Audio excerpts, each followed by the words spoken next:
If I'm being completely honest, the moment that I decided to change my major, I feel like my life crumpled a little bit. But as I continued growing and developing myself as a person and figuring out what exactly I wanted, what does Deja want, I soon realized that that was a huge stepping stone for me becoming the person that I am today.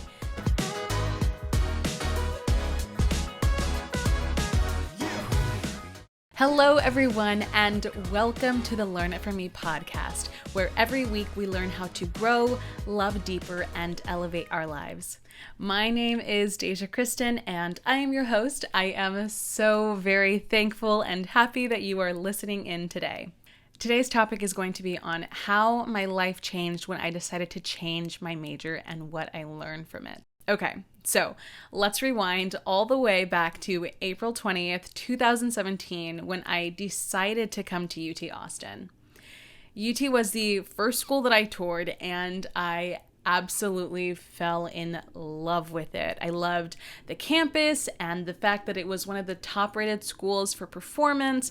It was really close to home, and I overall just really enjoyed the people that I met on the tour and the people that were helping me within the department, specifically with the admissions coordinator at the time, Lily Wolf. I absolutely adore her. She doesn't work there anymore, but she definitely made a big impact on me the first time I went to tour there. Before going on the tour, I was dead set on pursuing acting. It's what I had done all the way from, when I was 10 years old, all the way up into high school. I was a diehard. I had dreams and ambitions of being on Broadway, and I was fully prepared to go that route. And then as I had that conversation with her, she introduced me to their theater education program, and that was a total game changer for me. I absolutely adored and appreciated my high school and middle school theater teachers because they helped shape my identity as a performer. They helped give me the confidence that I needed to break out of my shell and really step into myself as a performer. And they were just such positive influences on me in my life. And I thought, wow, they were so amazing for me. I'm really proud of the person that I am today, so I would love to give that back and offer that same generosity, offer that same inspiration and confidence build for my students as well. And so from that point on, I was hooked in. My dreams shifted a little bit, and I created this world where I would go back and teach with my high school teacher, and I was super locked into that idea. I loved it. We were going to tag team. It was going to be great. Then I interviewed, got accepted into the program, and I absolutely loved it. I started my journey at UT, and I never gave up that passion for acting. I was still constantly involved in shows, trying to keep my skills sharp and still be involved. And in my second year, that's whenever I started getting involved with film. I signed on with an agency, and I started booking commercials and different short film opportunities here and there. And I wanted to be a little bit more engaged. I had only done stage performance, and then whenever I dove into this film world, I wanted to figure out how to find more opportunities for it. So my mom encouraged me to join Actors Access, and this was in the summer between my third and fourth year. And in that time, I was checking every single day, and one of the first few auditions that I sent in was for a feature film, and I landed a role. It was in the San Francisco Bay Area, and it was filming in July, so I was really excited. I was like, okay, great. I'm gonna have something to share in class when we go back. I was in a movie. And as they continued with the casting process, they started bringing in a lot more name talent. And as they continued to do that, it elevated their status to a SAG project. So not only was I going to be in a movie, but I was going to be in it, one, with celebrities, and two, it was going to be a SAG project. So I was going to get paid more, and it was just going to be, a higher quality project. So I was really, really excited about that. And after our first table read for the film, they decided to push back production a little bit more to August. I was at a crossroads because I wanted to do this project, but I also knew that school was going to be coming around in August. And so I was really in a dilemma. And during this time, I had also submitted to be a princess up in Hong Kong for Hong Kong Disney. And I received a call back for them too. And so I had these two incredible projects in my back pocket. And the only problem that I had was that I was still a student. I was ready to work. I wanted to do these things, but I only had a month to be able to do these projects. And so since we were still in that period of transitioning back to in-person, I was really hoping that I would have the capability for a flexible schedule if I did need to miss the first month of class to film this project, because I really didn't want to give up this opportunity. This was an incredible opportunity. I was going to meet some really, really cool actors. So I got in contact with my professors to see if we could work out some sort of hybrid option, but after having the conversation with my professors, we just came to the conclusion that it wouldn't be possible for me to teach remotely to the students because we were supposed to be in the classroom this upcoming year. So it would just not really be an option to accommodate me for this opportunity. I found myself faced with two options. I could either take a year off, so I would be able to pursue my endeavors, but I would have to put school on pause, or I could change my major and see what my other professors would be willing to accommodate for me.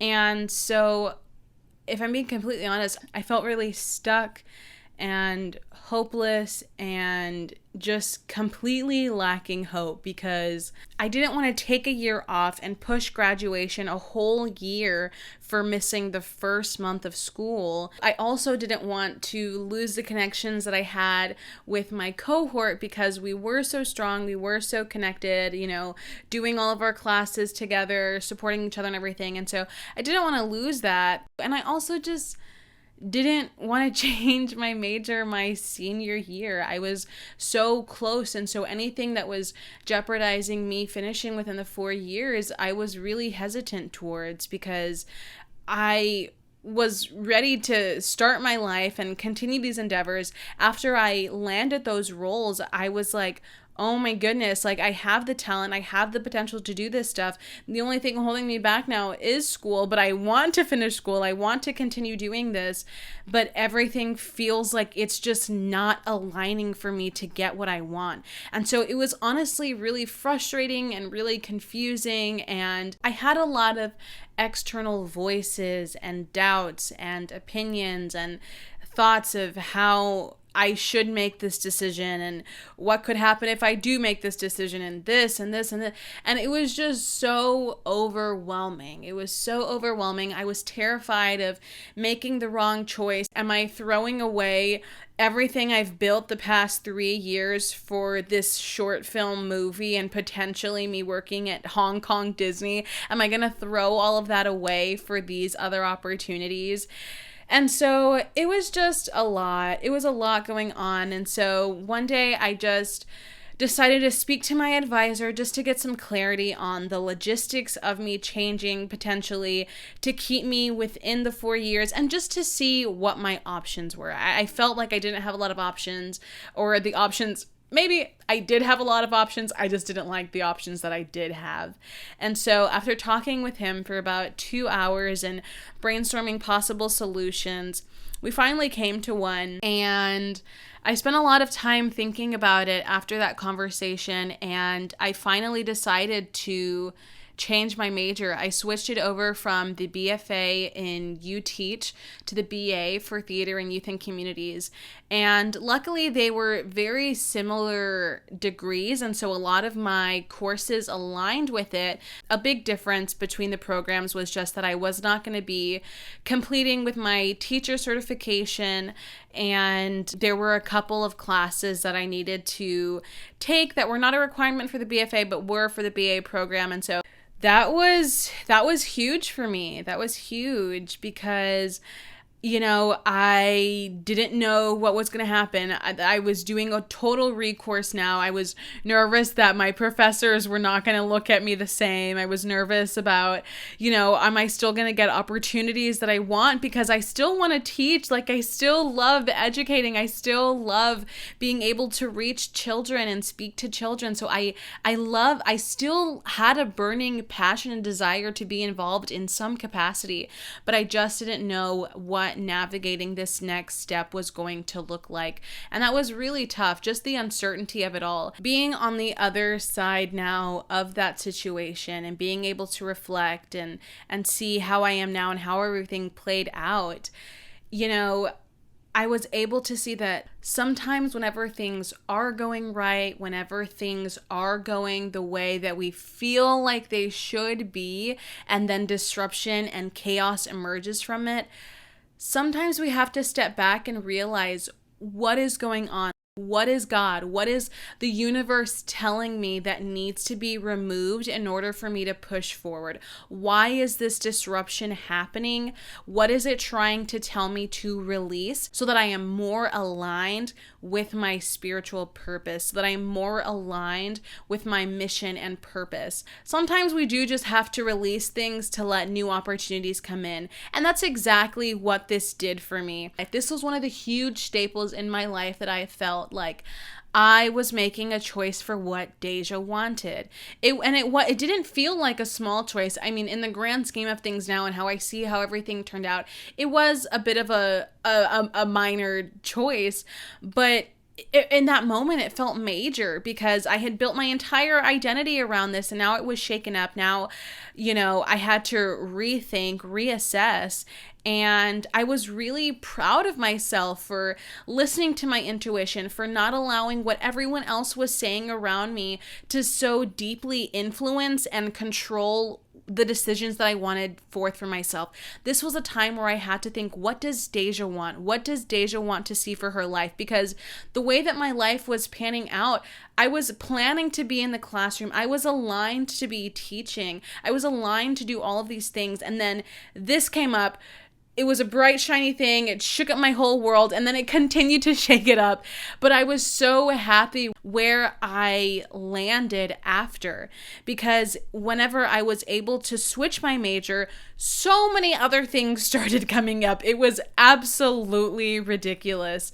Whenever I switched my majors, I thought, I'm not going to have any chance to interact and teach with children, and what I had been preparing to do, what my big desire to do was, I was afraid that I wasn't going to be able to do that anymore because I was no longer in the program and I wasn't going to be doing my student teaching. But because I was in the BA program and I now was in student teaching, I had the time to complete the things I needed for my minor, which included an internship at the Zach Theater where I was able to teach students, specifically the little kindergartners that I love teaching. I got to teach them performance and it was fantastic. I absolutely loved it. So I didn't feel like I was missing anything or lacking anything at any time. This was also the time that I started a new job with a homeschool platform, and that was a total change, of course, but it was incredible that I was still able to use my skill set, still use my resources as a theater education student, and still be able to apply everything that I had learned and be able to still develop curriculum and still be able to reach that audience that I had wanted to, still be able to introduce kiddos to the importance of theater and the love of theater that I had.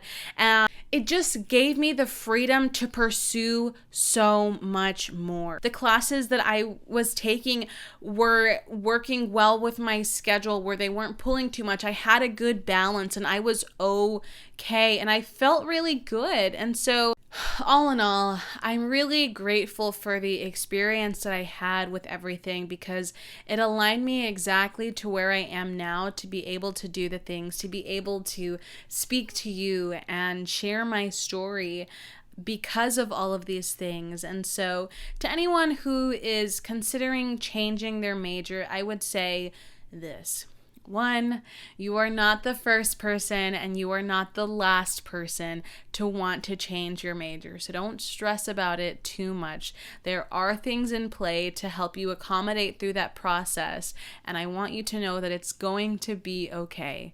You're going to be okay. And if something is no longer serving you, it is okay to outgrow it. That is completely fine. Whenever we were starting college, whenever we were doing our college search, we were asked to make a decision about the rest of our lives at 18 years old. We were asked at 18 to choose something that we wanted to stick with for the rest of our lives. And most of the time, we don't even stick to that. And so it's really low stakes, I promise. And the other thing that I would say would be to trust yourself. Trust your intuition. Trust that you know what you want for your life, because no one else is going to be living it for you. No one else is going to be taking the classes that you're taking. No one else is going to be doing the opportunities and making better use of the time that you could be doing something else. You know, I hear so often people saying like, "Ugh, I'm doing this major because this is what my family wants me to do. This is what my dad, my mom wants me to do." And they're so unfulfilled, they're so unhappy, they're so just empty. And I would hate that for y'all. I don't want you to ever feel that. And so trust yourself enough to know that if something is not working, it is okay to pivot. It is okay to align yourself to do something that is beneficial to you, that you feel is going to help you and serve you in the highest way possible. And so if that is changing your major, then let that be. Make that change. Talk to who you need to talk to. Talk to someone though. And lastly, I just want to encourage you to keep pushing, keep going, continue putting forth the work. If you feel like college is no longer aligned to you, I'm not here to force you to stay there. If you feel like your life is genuinely aligned elsewhere, do what feels right for you. Do what you know is going to help you and serve your soul so beautifully. But I do want to encourage you, if you want to finish strong, this is your encouragement to finish strong, okay? Because you got it. You're so smart. You've gotten here, and you can achieve so much greatness, okay? I hope that you all enjoyed that episode and took away things that you needed from it. Be sure to like this episode if you enjoyed it and turn on those post notifications. And if you found this episode helpful and you think others would benefit from hearing it as well, be sure to share it on your Instagram and tag me at Deja Criston. I love you all very, very, very much. And I want you to remember that today is a good day to have a great day. So let's have a great day today. All right. Bye, y'all.